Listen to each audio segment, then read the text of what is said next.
do you enjoy taking someone else's work more and expanding and kind of adding to that, or taking your own? Because I've experienced that taking your own, you're kind of guarding it like a child, and you're like, this is my baby and I'm nurturing it, and I don't want anything to harm it. So when someone starts, talking about, well, actually, that part really sucks, and you're like, oh, what? That's like my child's head. You can't take it away. Do you like taking your own work or working with others more, Curt? Well, I mean, obviously, if it, a straight idea, it's always nice, to know, hey, this came from this one little idea and then it evolved to a whole short film or feature film. I find myself it is easier to work with someone else because of that. You're not so crutched together because this is what I came up with.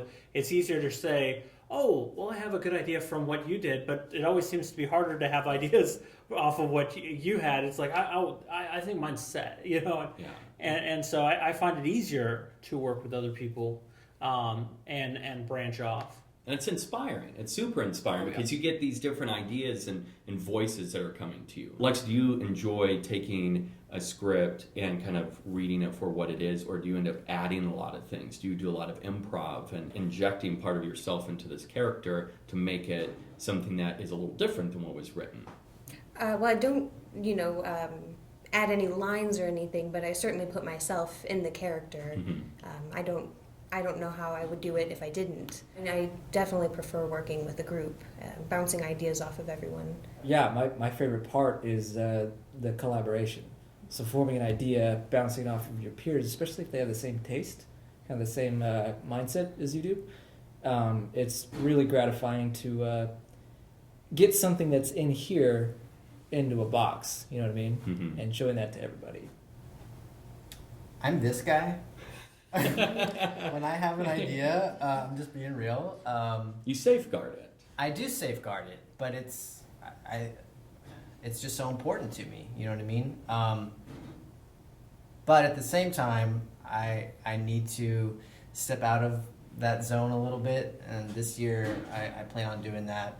Especially if I want to work on a full feature and kind of, let other people take a little bit of control. But that's just the way I've always been. Like you said, it's kind of in my DNA. If I have an idea, a vision, I know exactly how I'm going to shoot it. I know exactly how I'm going to edit it. I know exactly how I want you to say this. And I know you can try a few other takes, but I know the one I'm going to use because that's the way I told you to do it. That's what I'm editing in there. That's right. And then, I've also learned over the past few years too with SATO that I kind of have like a formula too, because we always talk about going over that 5 minutes. I always try to. I'm not real big on scripting. Most of it is improv, key points, and but I always try to have them at least say a few things that if I have to cut this and this out, I can at least merge it together and it still makes sense from here to here. Yeah. So those are things that I try to do, and again, I just encourage everyone, whether it's SATO48, making your first film, to do it. Just do it, because we've all started there. We've all been there. I'm still super insecure of my work, and but I think that's what makes us grow, though.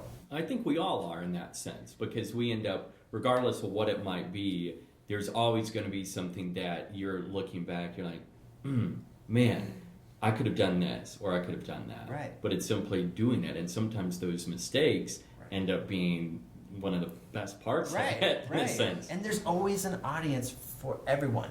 Yeah. Like, I never thought there'd be an audience for my kind of, like, everyone has their niche. Like, I've watched a lot of you guys' stuff, and, like, whether it's action, drama, I've noticed that, like, that guy is, like, really good at his drama stuff, or, or his drone shots or something. And mine, for some reason, seems to be, like, this throwback 80s, retro, really bizarre out there stuff. But people look forward to that. What's he going to do this time? They expect it now. Right. It goes off to this 50s film noir or something. Like, who's this guy? Yeah. So, looking back 10 years ago, I never would have expected where I am now. And like I said, I just encourage people to just keep putting stuff out there, because you don't know what's going to find you sometimes.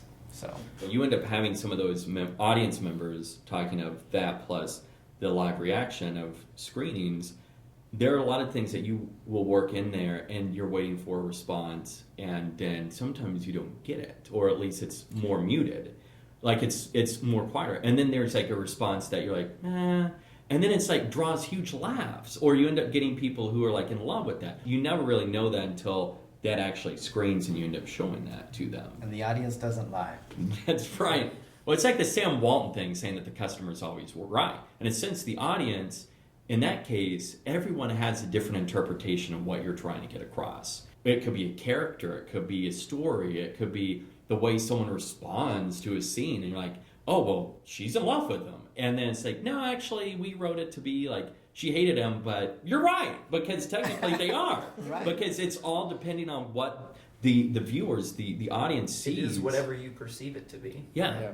It's that whole Inception thing of like, Yeah. what do you think? It's totally left up to you. I You think imagine that like the story lives inside us, inside our brains, but you're right when you say it's like, it lives inside the audience's mind, like however they perceive it, like that's what their reality is. That's what the reality of the film is. Of course, it's definitely getting out the story that we have. And all of us, I think, we end up having that idea of what we grew into with telling this, because it starts as a seed and it blossoms, and sometimes it blossoms in a very different way.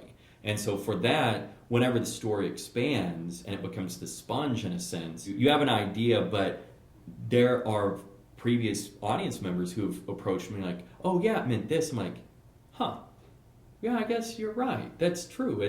That totally makes sense. I didn't think of it that way, but you're right. So that's always a good feeling, and it's fun, and it adds to that dynamic.